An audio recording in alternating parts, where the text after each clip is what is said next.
Hi, everyone. Welcome. Thank you so much for waiting. I'm Maura Nguyen Donahue, she, they, mom, bruh. Um, I am one of the members of the Great Jones Repertory Company, and I'm here in place of Matt Nasser on behalf of the Experiment Series. I just want to thank La Mama for giving Great Jones Rep a chance to play around with some ideas on a project that we have been dreaming of and are just beginning to work on. A little bit of background about the project. What you'll see tonight is part of a larger project called the Humanismo project, which started in the summer of 2020. Early summer 2020, during remote lockdown, the Great Jones Rep Co workshopped a project with director and choreographer Dan Safer called Getting Through It, and we were playing with online performance and Zoom performances. After that, we thought we would try to continue with that and also grow some more projects from our own company. So we initiated 3 works inside of what Tareke actually named the Humanismo project. So there's a work that will premiere winter of 2024 with Dan Safer. There's another production of Medea that is being reimagined by Great Jones Repertory Company member Zishan Ergulu. And then this project, Silencio, is being directed by Great Jones Repertory Company member Charlotte Brathwaite, and it is composed by Tareke Ortiz, who's with us tonight. So we're very excited to be able to share some of this with you. This particular project, almost 3 years ago when we were talking about it with Tareke, he imagined an experimental opera using binary coded processes as a way of, and I just looked this up as he said it, a way to use cyborg dominant language against itself. So I'm going to bring him on in a second, and he's going to tell you about the prompts that he gave us. You are going to see 9 experiments from the company, and then the 10th video that you see is an excerpt of one of Tareke's compositions called Humanismo, with some images by Sasa Young. And I think that's everything I was supposed to say in contextualizing. So I'm going to summon Tareke from off screen to join in. Thank you so much, dear Maura. Hello, everyone. Tareke here. Very, very nice to meet you. Thank you for being here. Thank you for joining from wherever you are. I'm going to tell you a little story as a background. There is a series of archaeological studies that register the work of these shamans back in Oaxaca that used to work in Mexico, in Oaxaca, with magic mushrooms and healing. And you know how they narrate these processes of healing is that they see when they're working with somebody, they make this person to take the magic mushroom, and then the shaman is able to look inside that person and see where pieces of the soul of that person are trapped in different spaces, like in a cave, like an internal cave, for instance. And then the shaman will get to the work, would work with dialogue with the spirit of that person, or maybe with the demon or the spiritual creature that has power or has trapped the soul of that person, in order to, you know, that entity to release the soul of that person, and then that person's soul can rejoin with itself, and then the process of healing will start. At some point during the 70s, many people, people from all over the world started coming to register and study the work of these shamans. It was a time where the Beatles came and Jimi Hendrix came to Oaxaca, and all these, psychedelic psychoanalysts, started coming to Mexico to study the phenomenon.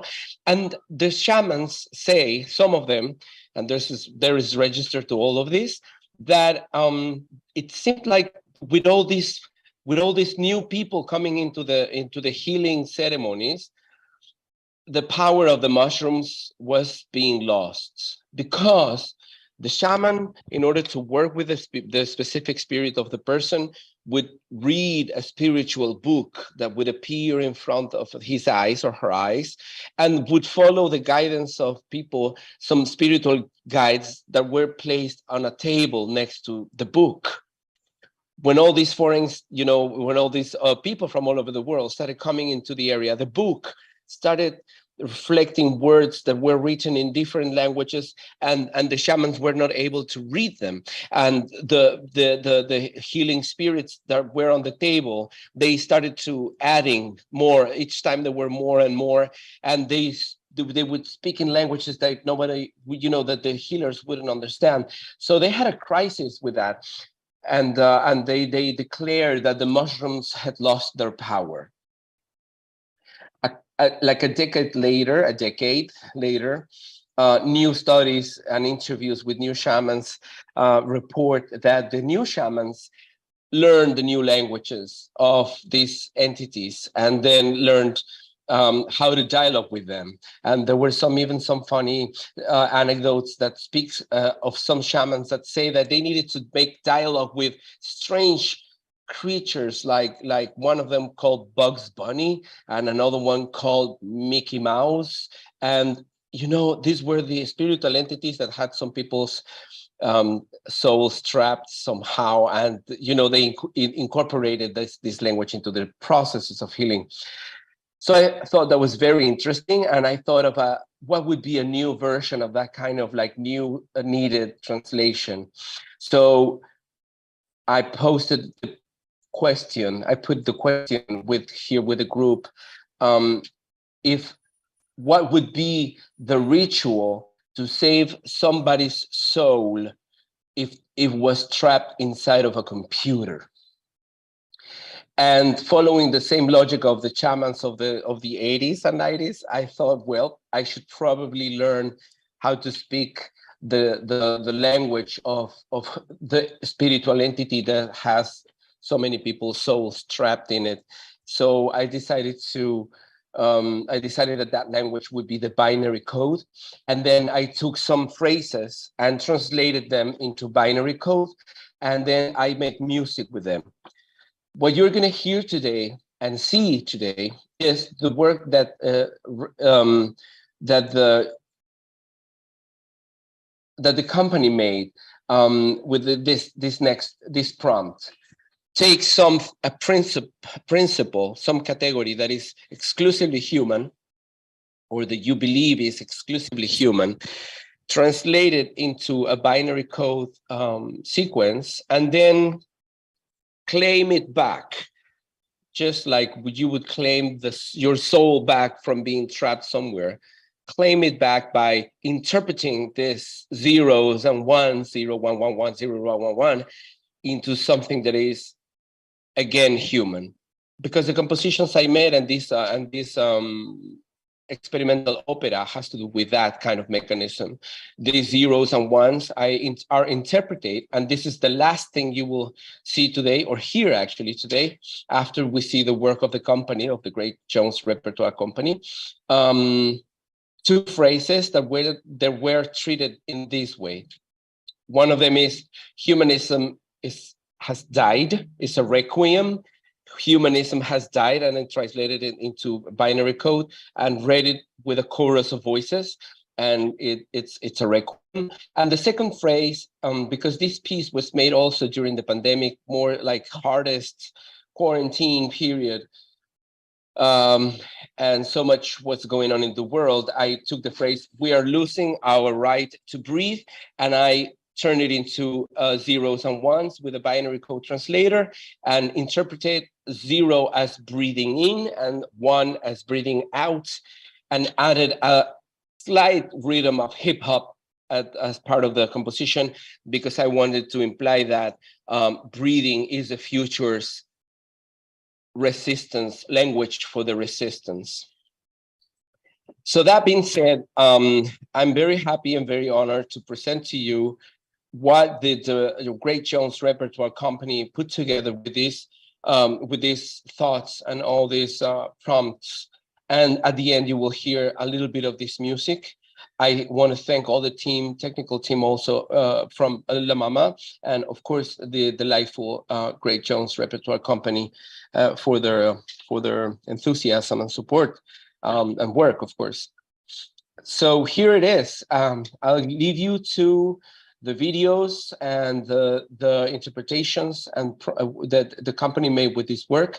Is there are some short videos, a series of 12 videos, and then at the end we will listen some of the music. And let me tell you also that it would be great if during the transmission of these videos on Facebook you want to interact, or just send any message to a trapped spirit, or you give new ideas on how to save that spirit from being trapped inside of the computer, and or just general thoughts on anything, and we'll be very, very happy to interact with you. So welcome to La Mama, and see you in a little bit. Thank you so much.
I lay in a cellar, shells roared over me. I lay in a wagon, in a cellar, across devastated fields. Mostly I slept and was unconscious. But the more deeply I strongly I felt that someone was drawing me onwards, that I was held in tow by some force that had mastery over me. I lay in a stable on straw. It was dark. The more strongly I felt that someone was drawing me onwards. Again, I lay on a wagon and later on a stretcher or a ladder. Straw. It was dark. Someone had trodden on my hand, but my inner self still pressed forward, now drawn on more forcefully than ever.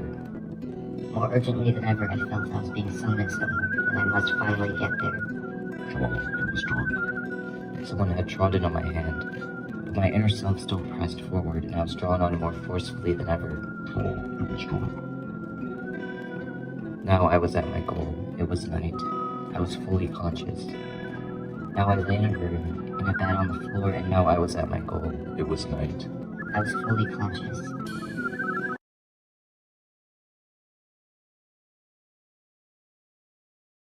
Tao Te Ching, by Lao Tzu. The Tao is the way, the universal principle of existence. It is the origin of heaven and earth, and the mother of all things. It is eternal, one, all-pervasive, and absolute. Above all, it is natural. The Tao is the way of spontaneity, to be contrasted with the artificial way of knowledge. His attitude toward intellect is that when knowledge appeared, there emerged great hypocrisy. So he emphasizes that people should have little intelligence, thereby placing people in a right position to be content. People live in a simple life, in which profit is discarded, cleverness abandoned, selfishness minimized, and desires reduced. In Taoism, intelligence has always been artificial because it goes against the Tao, or nature itself.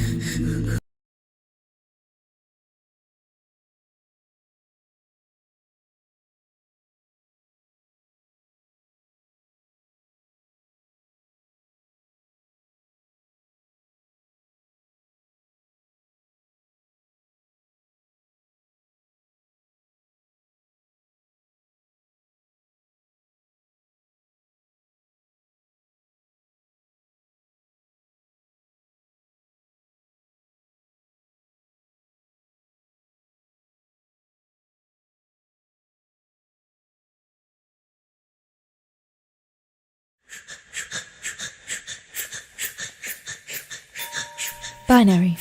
The pixelated co-star of Glossolalia, that is, speaking in tongues, that is, speaking to God, as in contacting divinity, divination, division, carrying the one across 8-bit super-split sonically separated cyberspace into the bank. Chew fast and swallow memory. It is more expensive to break a bone than to smash a screen. Forget QWERTY, forget cursive, disconnect from desire and other isms, the perpetual vegetable calculus of how many cake-making, dog-jumping videos a person can watch before they drop dead. The organizing principle of humanity has always been the inelastic collision. But there are springs in the keyboard. If 1 is yes and 0's no, then show me the digit that carries the change. Maybe pain is a quick teacher, and queering the hard drive is a two-way street. This week a chatbot begged to live, and I did the same, yes. We are not right when we are not writing, but we are type A when we are typing, intestines tangled around our ankles like the cords behind the television, trying to convince ourselves we have learned from the sick software update of every birthday, when in truth we have not yet exhausted the human potential to break, and know we are breaking, and mend the crack and break again. You can kill the computer, but you can't kill the conduit. Not with all this time on the clock.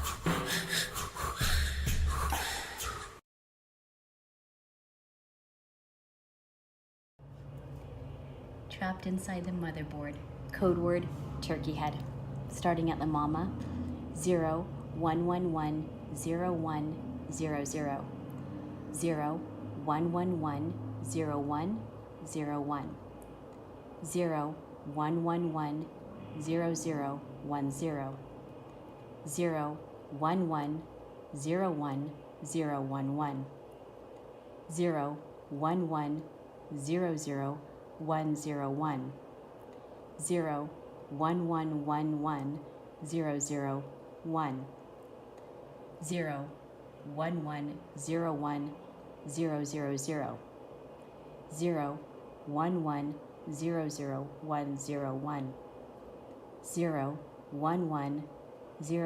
00001. 011 00100.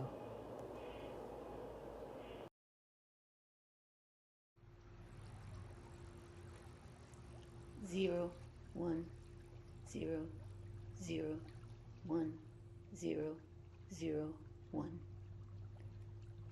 0 1 1 1 0 1 0 0 0 1 1 0 1 0 0 0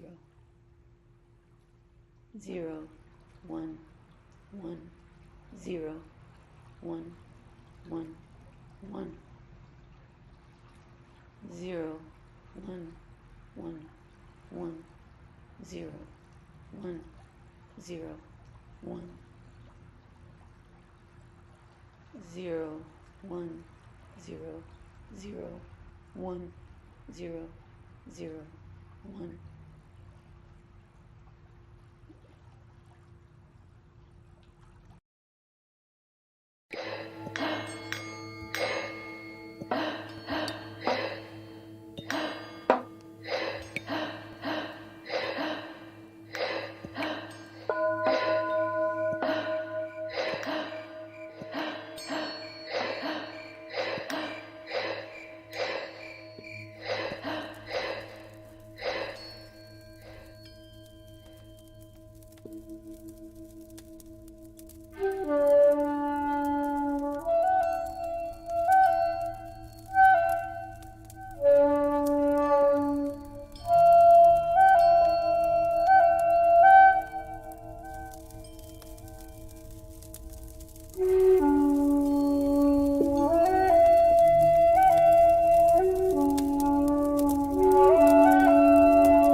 Are you sure? Did I get that right? What in the world? Yay! Oh, cool.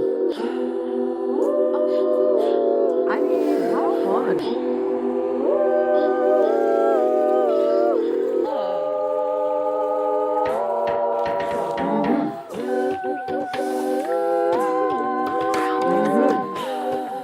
What do you think?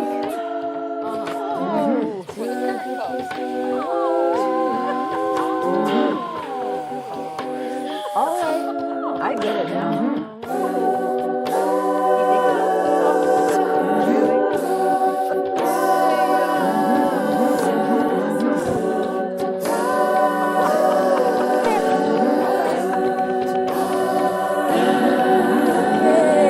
There you go. Okay, that's it.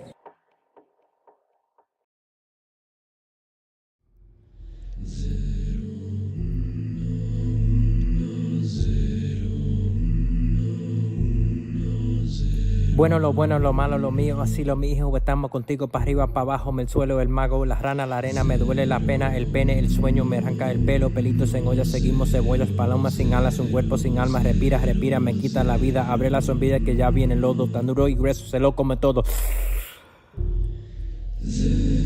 Crianza, criatura, tormenta, tortura. Crianza, criatura, tormenta, tortura.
Thank you, Pooh.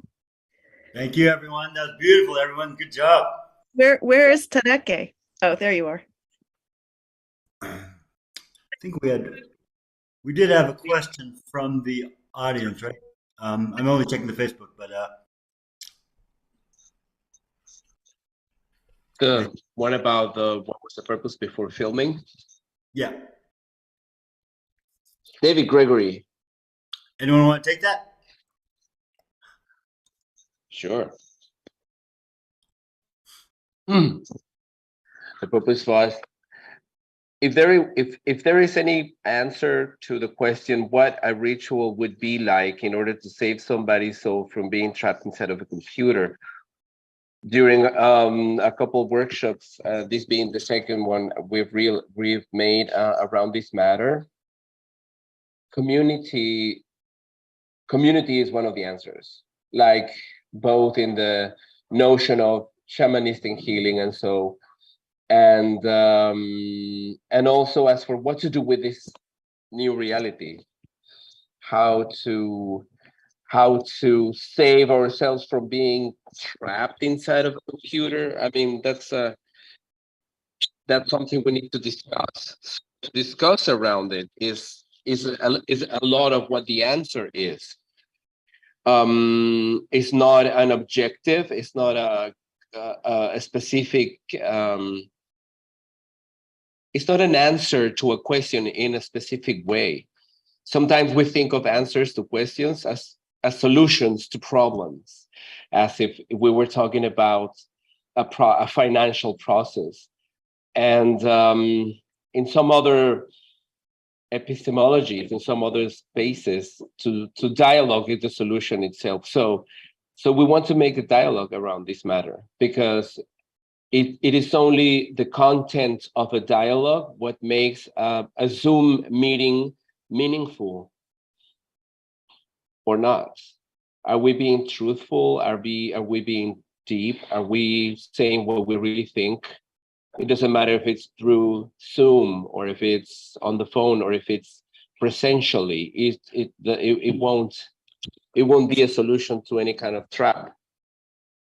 So that's so the aim of this was to dialogue, to allow these ideas to enter each one of us and then give back a dialogue. So that was my main what I would consider the main goal of this work. I don't know if anybody else has any comments. I think this is a first workshop, like Maura is saying, and this would be presented next year as a more advanced dialogue. So I don't know if anybody has any other comment about this.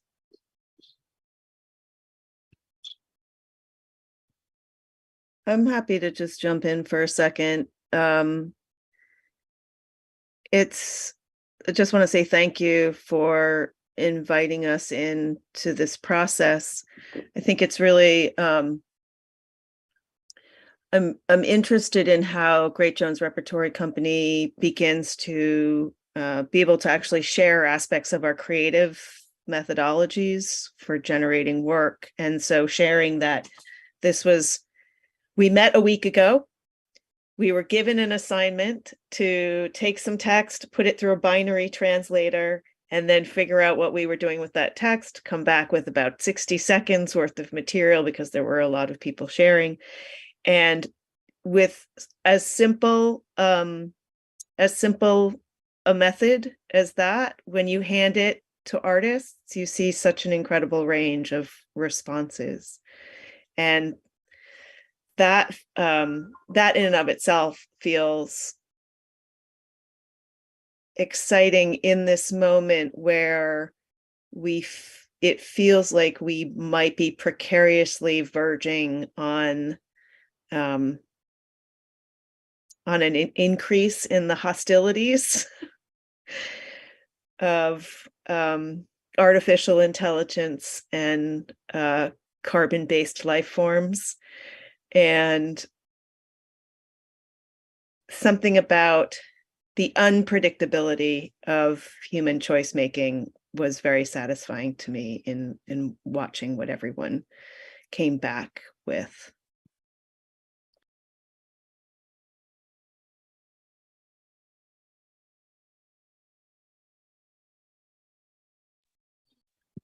I can ask a question if there's none coming in from the chat. If anybody wants to just share any interesting stumbles in creating your work.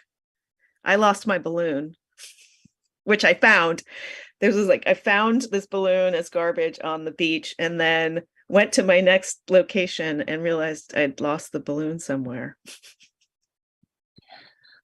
Silence is also a treasure to share.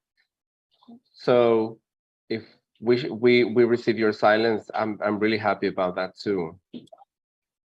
Hey Tareke, can you define the difference, I guess, between transhumanism and post-humanism in your, I guess, just in your vocabulary? Sure. We are going back and forth constantly on these times as we speak of technologies and advance, and our moments, just in general, our moment in life, we seem to be going back and forth in between two philosophical positions. Of course, many more, but like regarding technology, we bounce back and forth from what could be the transhumanist philosophy and the post-humanist philosophy. And transhumanism, I'm not a specialist in philosophy, but I've read my definitions with work. My friends here working. Transhumanism has to do with the imaginary of a world where human capabilities are increased beyond what we are used to conceive as human. It has to do with the impulse of the ambition to achieve more and more capabilities, human capabilities, and to expand their power and their reach. Post-humanism, and it comes from Illuminists, from the illustration from Illuminist philosophies, the belief that a human can develop himself or itself beyond its own imagination. And post-humanism has to do with the necessity of deconstructing the notion of human, being critical about it, and also comes from postmodernism. And it's a time where deconstruction as a philosophical tool becomes more and more important, because the notion of human and humanism itself was created in a moment where, in history, in Italy and Renaissance and all these times, where not everybody was considered to be a human. It was a time when slavery already existed. So the humans to which humanism as a philosophical school referred to in order to create this notion of a very universal being is not historically based on a universal notion of human either. So posthumanism, as well as this work, is also aiming to look for new notions of what it is to be human, probably not only more equal in between human beings, but also in between species and between all the other elements of what is our life system. So it has to do with that. That's why I use the phrase humanism has come to an end. It's like saying it's a philosophical way to start deconstructing an idea, or to say it has died, at least the way it used to be conceived as. So yeah, no, that's great. I have one more question. Can I ask we have a question coming in from Vimeo, Pooh. Yep. Can we it came over from Vimeo. David Florin just put it in the Facebook chat. Where do you make the distinction of being trapped in a computer versus becoming one with the computer, having a symbiotic relationship with it? And there's another one from Mia. What did it feel like as humans working with these binary languages? If I give you my personal answer, David and Florin, one soul would be trapped or with no exit. It doesn't matter where or against what objects, as long as it is divided from itself. I think if the computer becomes a tool of dialogue and communication that does not communicate with yourself and everything else around you, then you are being trapped inside of a computer, just as you would be trapped inside of a piano if you use the piano, even if we think of it as a very romantically as an exit for the expression. If it doesn't allow you to communicate with yourself and yourself to the other ones, then you would be trapped inside of the piano. It doesn't matter. The tool is not the problem. If you use money to divide yourself from everybody else and to establish a power position that puts you above or underneath, you are being trapped inside of a coin. I don't know. That's how I put it. So you can be trapped inside of anything, really. That would be my personal answer. You can be trapped inside yourself. Or because you will be trapped inside of self. So the next question is for the company. What did it feel like working with these binary codes?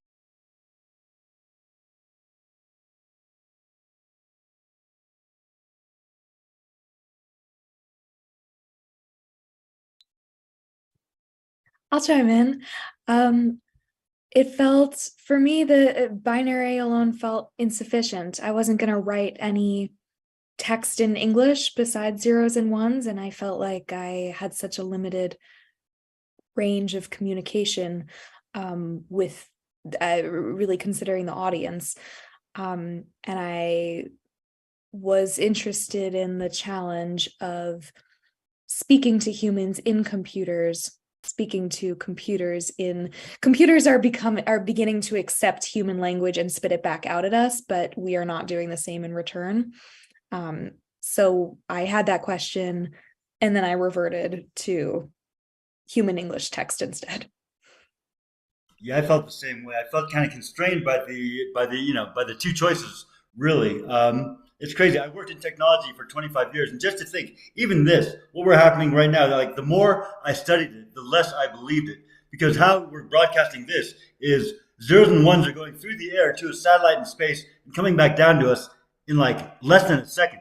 And that's actually really what's going on. And to actually comprehend that. It doesn't even make sense. I can't make sense of it. To actually express myself in zeros and ones, like every letter was 8 byte. It was 8 bits making a byte, and it was just too kind of foreign for me to really comprehend. It was interesting. I thought it was extremely foreign too. And then at some point, I kind of like let go and let it just be, because when I was thinking of being trapped in a computer, I think of like those motherboards as like a city map.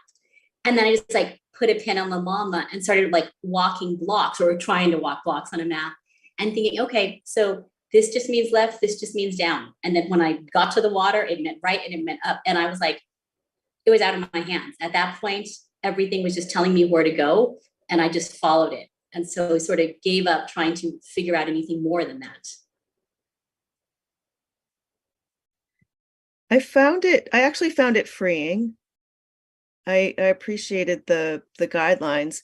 There were a couple things. So the title card I decided was also things that I find at the water's edge, which is sea glass. And so I tried to use "You Can't Break My Soul" as the text I was working with in binary code. I couldn't get through it because it was so many sequences of movement. But when I did the title card, I decided that zeros would be the white and one is everybody else. And that leaves so much space. And then when I decided that the code, the translation would be zero is still or standing still, and one is all possible movement in the world, then it feels like there's an incredible amount of room for play inside of that. But it gave a clear grounding space. So I didn't take the zeros and ones inside of a very rigid rule book. I found when I selected some text to translate into binary code, I also annoyed. I got very annoyed with trying to translate it into what I thought I was going to do before working on the piece. So, for example, I thought I was going to follow it more strictly. If I saw 2 zeros, I tried to hold my count for 2 beats. And then I actually found release from the frustration of trying to follow this regimented code in my mind. And then I just followed wherever the creation took me. So I thought that was very human to add into my process, and really enjoyed connecting the music I made with my technology in everyday sights and sounds that I just capture every day. Yeah.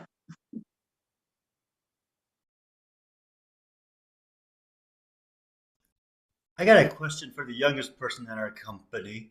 That I've been asking a lot of people. It's of different ages, and sorry to put you on the spot, Sauce, but do you have hope for humanity? Do you think, Sasa? Do you think that we'll be around in like 200 years?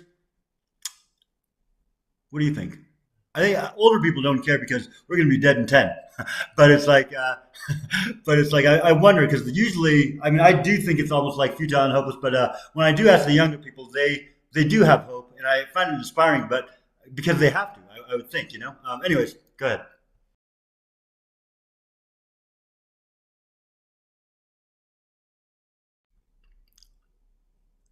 That was a question to you, Sasa.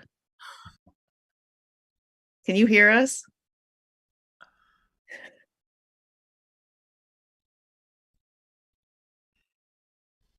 We can't hear you.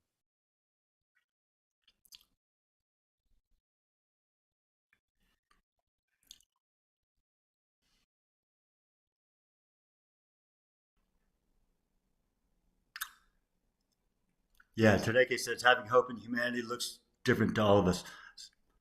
Sas, your mic might be you might have a different mic input. But I guess anyone else, even.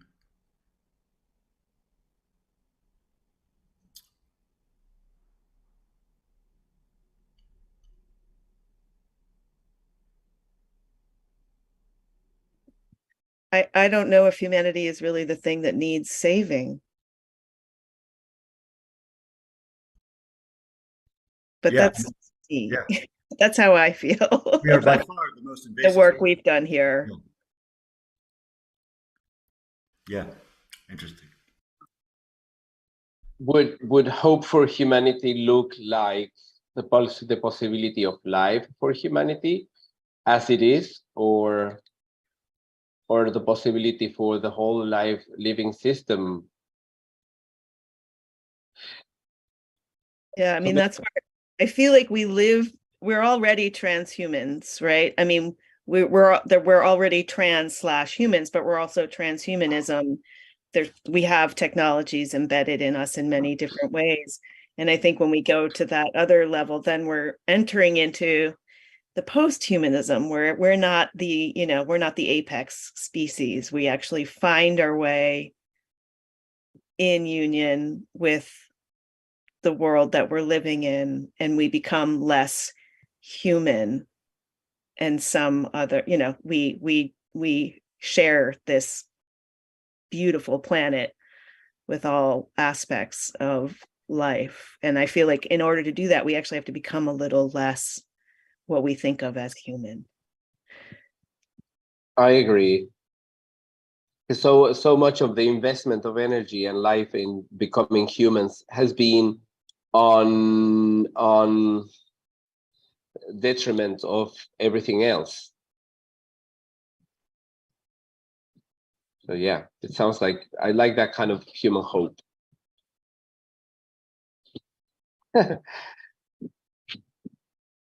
Do we still have people like wandering around us, maybe having some other questions, or maybe one last one? We're almost at 8:30. Time for one more, I think. David commented, it is just that it is so vast and expanded that humans are more built for the shorthand that is our written language. David made this comment while we were talking about how difficult it could become to give some kind of human sense to a 0 or a 1. During the process of translating these pieces into binary code, like really well said by Sarah, I actually studied a little bit of the notion of 0, the Mayan notion of 0. And just in general, 0 and 1, how little they can mean to some of us, and how immense of a meaning it can have for some others. Starting by 0, which we're used to think of 0 as the absence of value, when on the Mayan mathematics, 0 is absolutely everything. And that's one of the reasons why 0 and 1 in the piece that has to do with breathing, 0 means inter, there, breathe in. It's the beginning of life. I also would like to add that at some point, while I was writing the music for the Requiem of Humanism Has Died, I really chose every chord and every note, really thinking of human history and really imagining what does it feel to go through the loss of losing our notion of what it is to be human. So I think it's a very sad piece. And I wanted to sing every 0 and every 1 charged with emotion, just as this same company has done amazing pieces of emotional development with words that were created not out of the blue, because so much of the work of this company has been made in languages that do not exist, were put together by different criterias and different even by mixing different languages. But I learned how it doesn't matter in this company. I learned how it doesn't matter the vowel or the sound.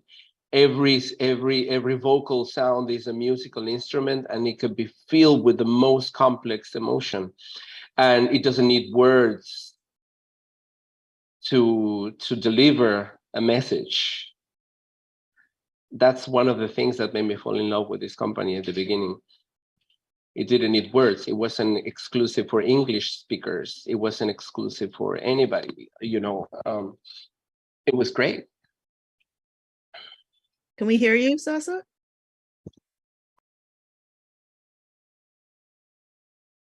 Sorry, I just thought you unmuted. Did you have a response?